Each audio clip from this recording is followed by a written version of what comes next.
A home near Peachland was consumed by flames Monday morning. When we arrived, and before we arrived, the house was fully involved. It's a large structure with a long winding driveway with not very good access. Nobody was home at the time of the fire, but the fire was so strong it was sending chunks of embers that were landing on other people's property. One of them actually started a shake roof on fire, but it was quickly put out.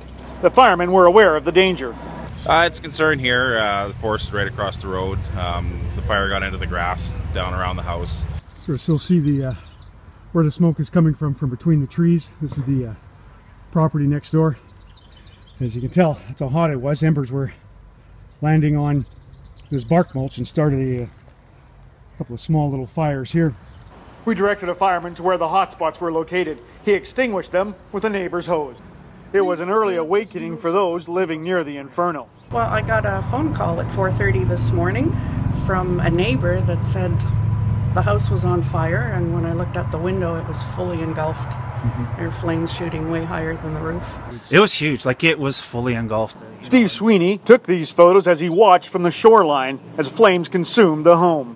And I went down to the dock and took a look, and it was fully engulfed by the time that I got down there. And I know it's a multi-level building, and the entire structure was in flames, and it was actually to the point where you could see the framing. It had already burned that extensively. Sweeney says the fire had all of the neighbors checking in on everybody else. Around here, you're always concerned about fire because we live in an interface region, and you know, fire protection, we have it, but it's, you know, it's a little time coming, and water supply is always questionable as well. So we're very concerned about it, and that's why all the neighbors kind of look out for one another. Fire and the police are investigating the cause. For Castanet News, I'm Trevor Rockliffe.